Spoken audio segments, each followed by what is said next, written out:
GMA Network itatapat si Willie Revillame kina Vice Ganda at Tito Vic and Joey.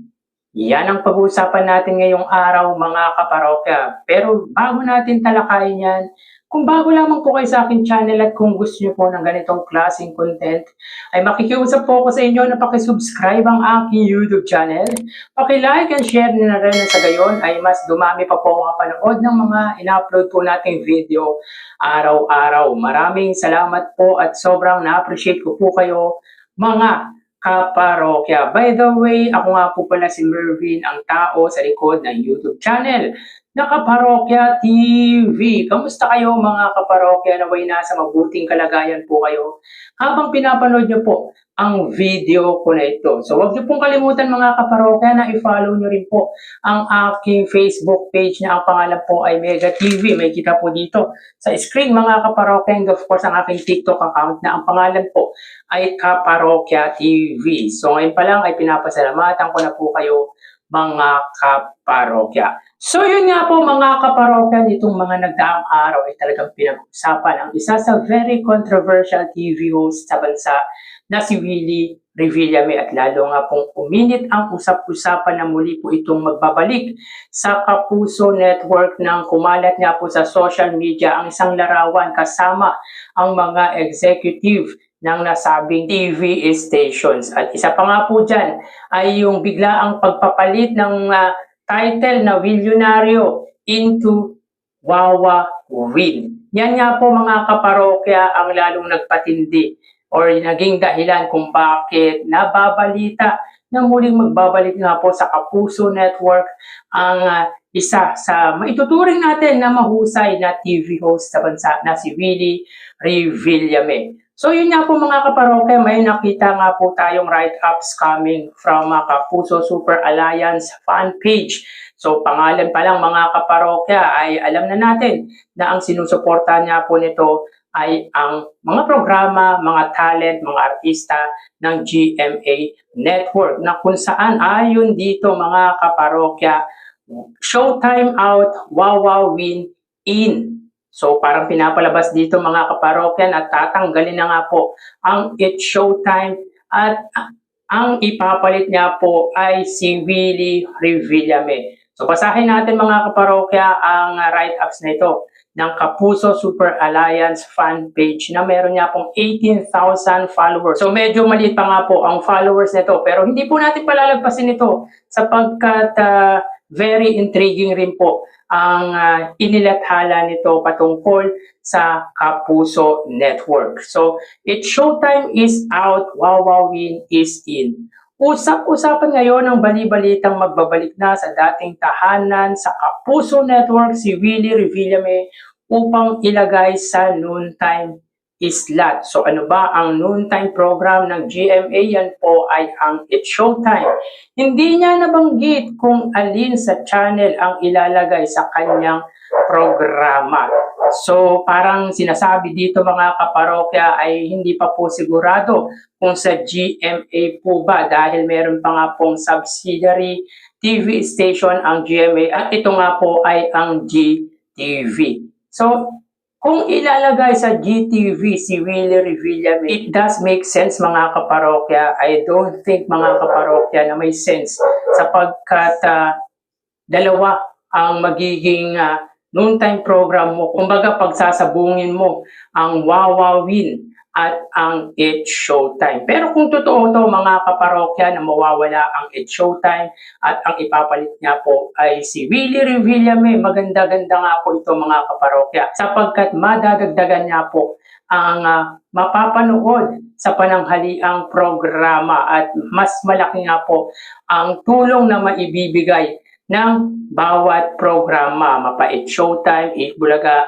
at Wawa Win. Well, si Willie Revillame ay hindi po natin po pwedeng malaitin sapagkat isa nga po ito sa may tuturing natin na mahusay na TV host lalo na pagdating sa noontime or sa variety show. Talagang umingay nga po ang pangalan ni Willie Revillame nung time na nasa ABS-CBN pa nga po ito bilang TV host ng Wawa Win na talagang nakipagdikdikan noon sa Eat Bulaga. At ngayon po mga kaparokya ay usap-usapan na itatapat nga po ito kina Vice Ganda at Tito Vic and Joey. Nandun pa kaya mga kaparokya ang karisma ni Willie Revillame pagdating sa noontime program? Kasi sa ngayon mga kaparokya, para sa akin ay wala pong makakapantay sa galing, sa husay ng iconic trio at ni Vice Ganda.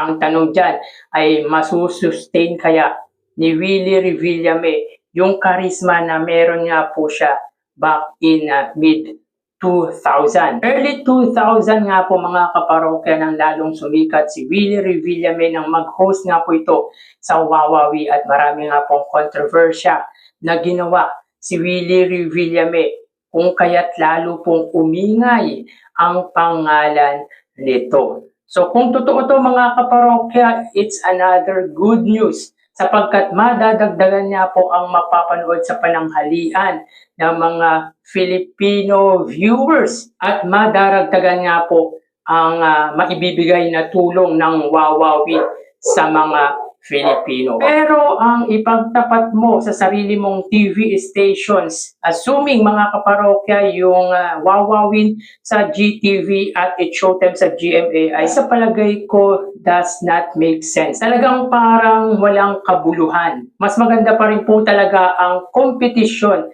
kapag sa magkakaibang channel nga po inilagay ang bawat programa or pananghaliang programa. Dito stable ang Eat Bulaga sapagkat may sarili nga po silang TV stations at yan nga po ay ang TV5. Pero itong write-ups na ito ay wala pa pong kasiguraduhan, kumbaga na pag-uusapan pa lamang po, lalo na may nakita nga pong larawan na kasama nga po ni Willie Revillame ang mga executive or yung top executive ng Kapuso Network. So balit mga kaparokya, may nakita din po tayong write-ups ng bilyonaryo na kung saan ay pinabulaanan po nito na magbabalik nga po sa GMA Network si Willie Revillame. So ang bilyonaryo nga po ay isa sa mainstream media na po pwedeng pagkatiwalaan dahil marami nga po itong sources. At yun nga po ang pinag-usapan lang daw po ng dalawang panig ay patungkol sa logistic including yung helipad at yacht. And aside from that ay wala na pong pinag-usapan or wala na pong ibang pinag-usapan. So sabi dito ng bilyonaryo ay no return talks. So maniniwala din po ba kayo na walang pagbabalik na mangyayari sa pag-uusap ni Willie Revillame at ng GMA Top Executive? I don't think mga kaparokya sapagkat para sa akin ay hindi paglalaanan ng GMA Executive si Willie Revillame. Talagang meron pong purpose. Well mga parokya, may sariling noontime show nga po si Willie Revillame sa Signal TV or sa Will TV. Subalit hindi po ito nagre-rate. Kumbaga hindi po kayang may pagsabayan sa It's Showtime at sa Eat Bulaga dahil nga po hindi po malawak ang nararating ng nasabing TV stations na nilalabasan ngayon or pinag-eerehan ngayon ng kanyang programa na bilyonaryo. So very frustrated na rin po talaga or talagang masasabi natin mga kaparokya na gustong bumalik ni Willie Revillame sa noontime program. At isa nga po sa naiisip nito ay ang muling pagbabalik sa GMA Network. Pwede po bang mangyari na bumalik si Willie Revillame? Pwede po sapagkat naka black time agreement lamang po ang It's Showtime sa Kapuso Network. At any moment of time ay po pwede pong patalsikin or wag na pong bigyan ng another contract ang It's Showtime sa GMA Network. Subalit para sa akin, ang pagsabungin sa iisang TV stations ang Wawawin at It's Showtime, it does make really sense. Kaya maraming nagsasabi na hindi kayang gumawa ng sariling noontime show ang GMA Network sapagkat dumidepende po sila kung sino po ang sikat sa noontime program. At kung gagawa nga po ng aksyon ang GMA at balak nitong ipalit sa It's Showtime ang Wawawin ni Willie Revillame, Para sa akin ay may sense po yun. Maganda to mga kaparokya na muling magtapat-tapat yung mga hari ng noontime program, ang Eat Bulaga ng Tito Vic and Joey, ang Showtime ni Vice Ganda, at Wawawi ni Willie Revillame. Dito makikita natin kung may karisma pa rin po ba si Willie Revillame pagdating sa noontime program. So kayong mga kaparokya, anong masasabi nyo patungkol dito? So paki-comment naman po sa comment section ang opinion nyo hinggil nga po dito. So hanggang dito na lang po tayo. Mag-iingat po tayo palagi. Thank you and God bless.